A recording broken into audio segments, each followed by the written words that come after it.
Hello students, so today we are going to study class 12th geography chapter 6 that is secondary activities. पिछला chapter था आपका primary activities जिसमें हमने जाना था कि प्राइमरी एक्टिविटीज क्या होती हैं, क्या क्या चीजें इसमें आती हैं और आज हम लोग पढ़ने वाले हैं सेकेंडरी एक्टिविटी। सबसे पहले व्हाट इज सेकेंडरी एक्टिविटी, हम लोग सेकेंडरी एक्टिविटी किसको बोलते हैं? तो ऐसी एक्टिविटीज जो नेचुरल रिसोर्सेज को ट्रांसफॉर्म कर दे एक वैल्यूएबल प्रोडक्ट को, वैल्यूएबल प्रोडक्ट में उसी को कहा जाता है सेकेंडरी एक्टिविटीज। मैं आपको इसके नोट्स भी बनवा रही हूँ, साथ साथ में आप लोग साथ साथ में लिखते चलेंगे। Secondary activities add value to natural resources by transforming raw materials into valuable products। ये होती हैं हमारी सेकेंडरी एक्टिविटीज।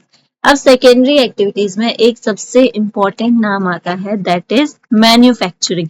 आपने बहुत बार सुना होगा कि मैन्युफैक्चरिंग सेकेंडरी एक्टिविटी में मैन्युफैक्चरिंग आता है। तो मैन्युफैक्चरिंग होता क्या है? तो लिटरल मीनिंग जो होता है मैन्युफैक्चरिंग का वो होता है मेक बाय हैंड, मतलब हाथों से कोई चीज तैयार करना। It is literal meaning. But क्या आज के टाइम में कोई चीजें हाथों से तैयार हो रही है? ऑफ कोर्स कुछ चीजें अभी भी हाथों से तैयार हो रही है, बट बहुत बड़े लेवल पे आज के टाइम पे हम लोग मशीन्स का यूज कर रहे हैं। ठीक है, जो भी हम लोग मैन्युफैक्चरिंग का आज के टाइम पे अगर हम लोग मीनिंग देखें तो वो यही मीनिंग है जिसमें हम लोग नेचुरल रिसोर्सेज को कन्वर्ट कर दे रहे हैं एक वैल्यूएबल प्रोडक्ट में। फॉर एग्जाम्पल एक लकड़ी का टुकड़ा है, आप एक लकड़ी के टुकड़े को किस चीज में कन्वर्ट कर सकते हो? आप उससे चेयर बना सकते हो, आप उससे टेबल बना सकते हो। ये सारी की सारी आपकी हो जाएंगी मैन्युफैक्चरिंग में। अब मैन्युफैक्चरिंग इंडस्ट्रीज क्या होती हैं? तो मैन्युफैक्चरिंग इंडस्ट्रीज वो होती हैं जो फिनिश्ड गुड तैयार करती है और हायर वैल्यू पर उनको बेचती हैं। ओके, अब आपके इंपॉर्टेंट क्वेश्चंस हम लोग स्टार्ट करेंगे। कैरेक्टरिस्टिक्स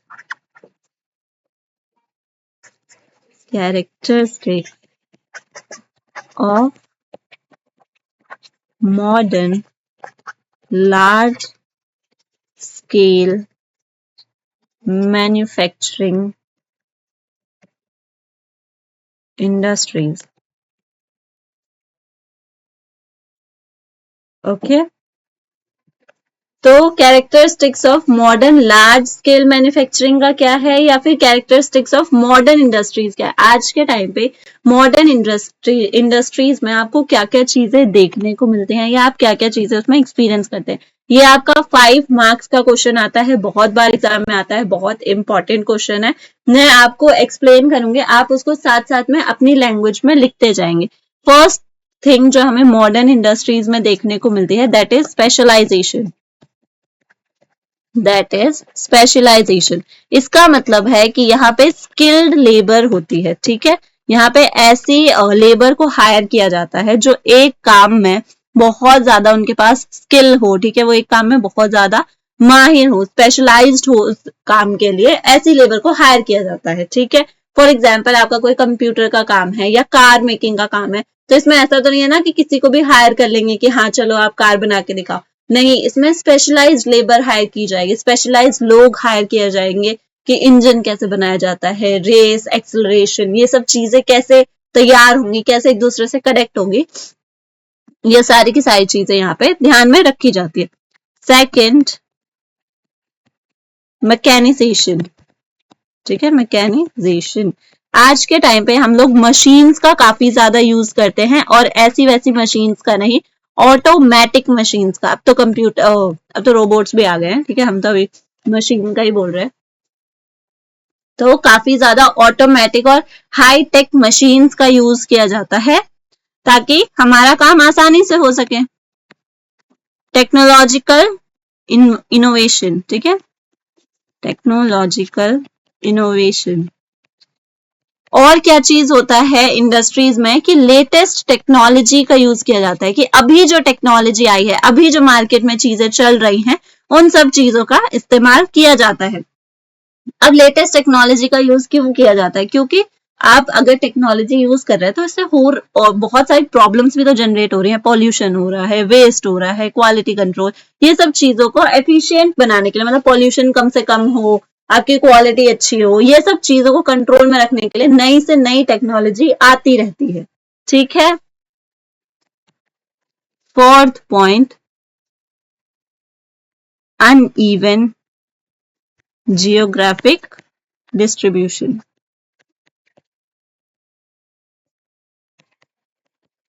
अनइवन जियोग्राफिक डिस्ट्रीब्यूशन हम लोग क्यों कहेंगे?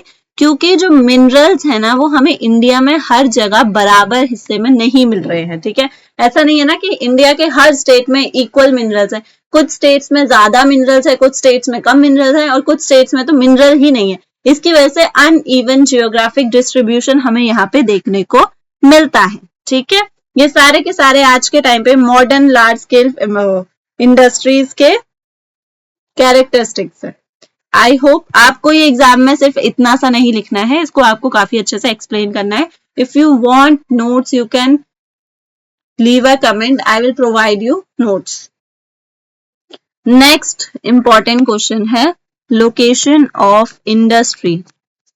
Location of industry. अब इंडस्ट्रीज कहाँ पर लगती हैं? ज्यादातर इंडस्ट्रीज की लोकेशन क्या होती है? तो पहली चीज क्या है वो देखते हैं, एक्सेस टू मार्केट। अब आप अगर कोई भी इंडस्ट्री लगा रहे हो तो आप कैसी जगह पे इंडस्ट्री लगाना चाहोगे? जहां आप इजीली मार्केट तक एक्सेस कर सको। ठीक है, आप ऐसी इंडस्ट्रीज चाहोगे। ठीक है, तो पहली चीज क्या होती है, एक्सेस टू मार्केट, ताकि आप आसानी से मार्केट तक पहुंच सको। दूसरी चीज क्या देखी जाती है, access to sources of energy, ताकि आप इजीली एनर्जीज तक पहुंच सको। फॉर एग्जाम्पल कोल है, पेट्रोलियम है, इलेक्ट्रिसिटी है, ये सारी चीजें आपको आसानी से मिल जाए। आप ऐसी जगह पे इंडस्ट्री लगाना चाहोगे। ऐसा तो नहीं है ना कि जंगल के बीचों बीच इंडस्ट्री लगा दी जहाँ पे ना पानी है ना इलेक्ट्रिसिटी है, कुछ भी नहीं है, लेकिन आपने वहां पे इंडस्ट्री लगा दी, लोग भी नहीं मिलेंगे वहां तो आपको काम करने के लिए।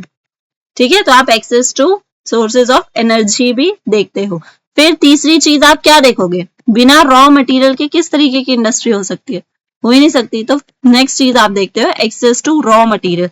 अब जहां पर भी इंडस्ट्री लगाओगे आप कोशिश करोगे कि आप आसानी से वहां पर रॉ मटेरियल मिल जाए। ठीक है, फॉर एग्जाम्पल आपकी डेयरी प्रोडक्ट्स की इंडस्ट्री है तो आप कोशिश करोगे कि वहां पे आसपास में इजीली एनिमल्स हो। ठीक है, और भी काफी सारी चीजें, जैसे आपकी वुड की इंडस्ट्री है तो आप चाहोगे कि आसपास आपको आसानी से वुड मिल जाए। फोर्थ चीज जब देखी जाती है, एक्सेस टू लेबर सप्लाई। अब मालिक थोड़ी ना काम करेगा इंडस्ट्री में, लेबर चाहिए ना उसमें काम करने के लिए। अब जंगल के बीचों बीच इंडस्ट्री लगा दोगे तो क्या बोलते हैं, शेर भालू आएंगे क्या आपका काम करने के लिए? लेबर तो आएगी नहीं। तो आप ऐसी जगह पे इंडस्ट्री लगाना चाहोगे जहां पे आपको इजीली लेबर मिल जाए। नेक्स्ट है एक्सेस टू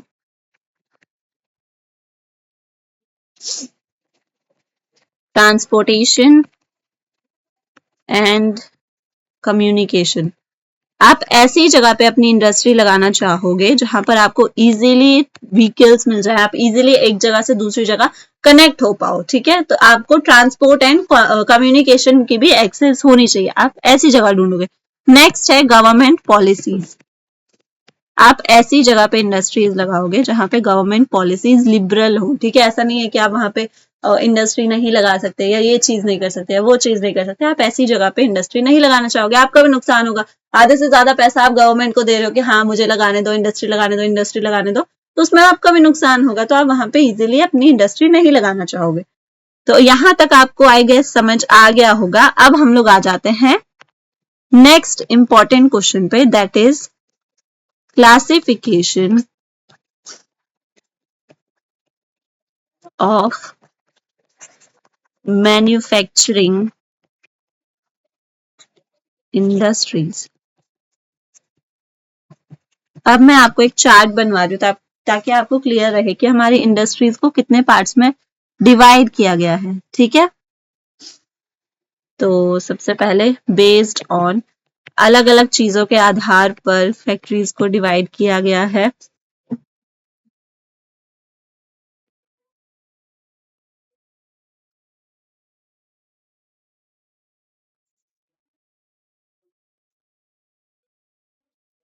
सबसे पहले अगर बात करें तो फैक्ट्रीज 4 पार्ट्स में डिवाइडेड हैं.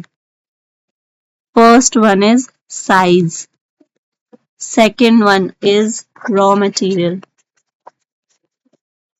Third one is output product या product, and last one is sector.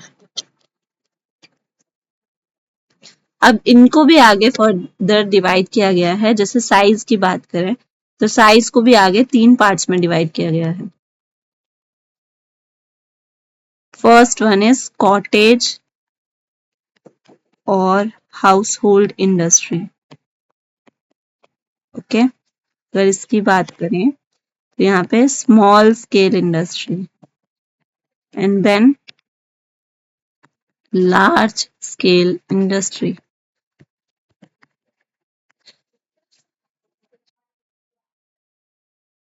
आप लोग भी चार्ट बना लेना ताकि आपको इजी रहे ये चीजें समझने के लिए. रॉ मटेरियल की बात करें तो रॉ मटेरियल को काफी सारे पार्ट्स में डिवाइड किया गया है. सबसे पहला पार्ट है एग्रो बेस्ड. डोंट वरी, मैं आपको आराम से ये सारी की सारी इंडस्ट्री समझाऊंगी भी. Mineral based, chemical based, forest and then animal based. फिर आती है आपकी प्रोडक्ट बेस्ड. इसको सिर्फ 2 पार्ट्स में डिवाइड किया गया है, basic and consumer goods. And at last जो आपकी स्टेट इंडस्ट्री होती है इसको 3 पार्ट्स में डिवाइड करते हैं. सबसे पहला आता है public sector and then private sector, फिर आता है joint sector.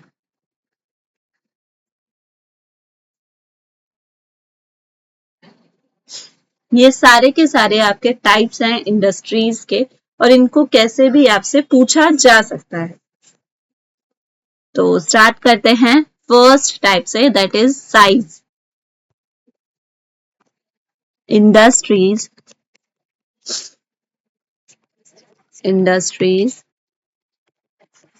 Based on size. ठीक है, जो इंडस्ट्रीज साइज पर बेस्ड होती हैं उसके बेसिस पे. ठीक है, कुछ इंडस्ट्री साइज का मतलब कुछ इंडस्ट्रीज बहुत बड़ी हैं, कुछ इंडस्ट्रीज बहुत छोटी हैं. तो वैसे तो सबसे पहले आती है आपकी हाउस होल्ड या कॉटेज इंडस्ट्रीज. ठीक है, हाउस होल्ड या कॉटेज इंडस्ट्रीज, नाम से ही पता चल रहा है हाउस होल्ड मतलब ऐसी इंडस्ट्रीज जो घर से ऑपरेट करी जाती हैं. ठीक है, कहाँ से ऑपरेट करी जाती हैं? घर से. फॉर एग्जाम्पल आपने बांस के बने हुए छोटे छोटे जो पटड़े होते हैं वो देखे होंगे, या बांस के बने हुए काफी सारे और बास्केट्स देखी होंगी. तो वो सारी हाउस होल्ड इंडस्ट्रीज से आती हैं, जो लोग घर में अपने बनाते हैं. वो बहुत बड़ी मात्रा में नहीं बनाते उन चीजों को, अपने घर में बनाते हैं, बहुत कम मात्रा में बनाते हैं और अपने आसपास के ही रॉ मटेरियल का यूज करते हैं. तो ठीक है, raw material local raw material होता है वो जो उनके घर के आसपास मिल जाता है. Again I am telling you these are short notes. ठीक है, और सिंपल टूल्स का यूज करते हैं. ऐसा कुछ नहीं है कि बहुत ज्यादा हाई टेक्नोलॉजी का यूज करते हैं, ये भी चीज नहीं है. हेल्प्ड बाय फैमिली मेंबर्स ही उसमें काम करते हैं. Helped bye family members and इसमें बहुत कम मात्रा में बनाया जाता है. ठीक है,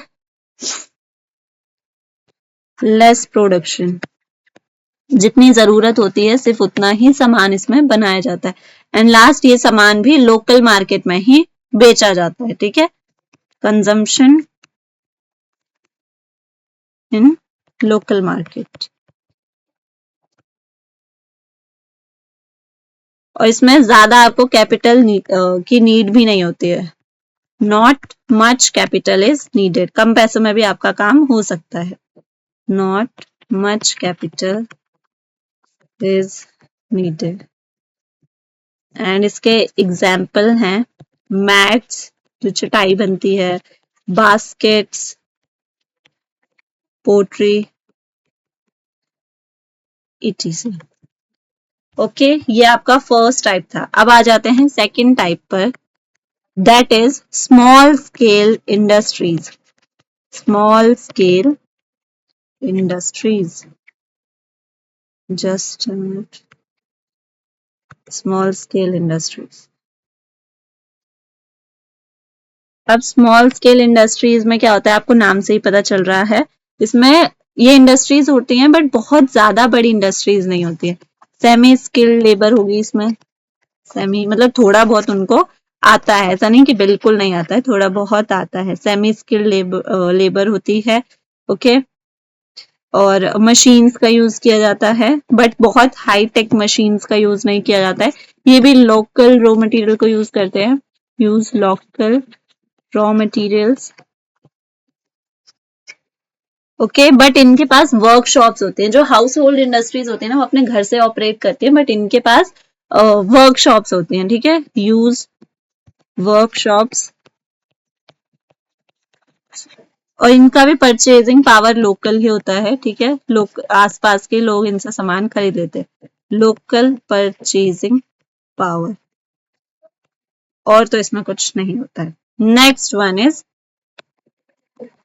large scale industry. Large scale industry होती है जो बहुत बड़ी मात्रा में किसी भी गुड को प्रोड्यूस करती है। ठीक है, जो बहुत बड़े मात्रा में थिंग्स को प्रोड्यूस करती है, उन्हें कहते हैं लार्ज स्केल इंडस्ट्रीज। ठीक है, तो इसमें बहुत ज्यादा रॉ मटेरियल यूज किया जाता है और रॉ मटेरियल अलग अलग जगह से मंगाया जाता है। ठीक है, different sources of raw material, कुछ एक स्टेट से मंगा लिया, कुछ अलग कंट्री से मंगा लिया। ठीक है, different sources of raw material.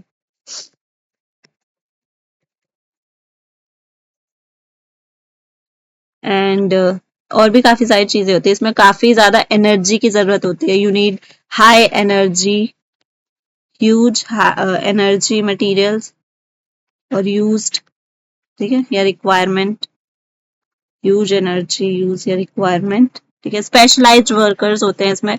Skilled labour होती है कि उनको एक एक काम के लिए स्पेशली तैयार किया जाता है। ठीक है, स्पेशलाइज्ड वर्कर्स। फॉर एग्जाम्पल जो कार्स प्रोड्यूस करती है ना, वो सब चीजें। एडवांस्ड टेक्नोलॉजी का यूज होता है इसमें। हाई कैपिटल, पैसे बहुत ज्यादा लगते हैं इसमें। ठीक है, हाई कैपिटल या high investment. And that's it. ठीक है, ये आपकी होती हैं लार्ज स्केल इंडस्ट्रीज, और इनको बेचा भी काफी सारी जगह पे जाता है। इनकी मार्केट सिर्फ लोकल मार्केट नहीं होते। तो आज हमने पढ़ा है size, industry based on size. One is house hold, small scale industries and large scale industries.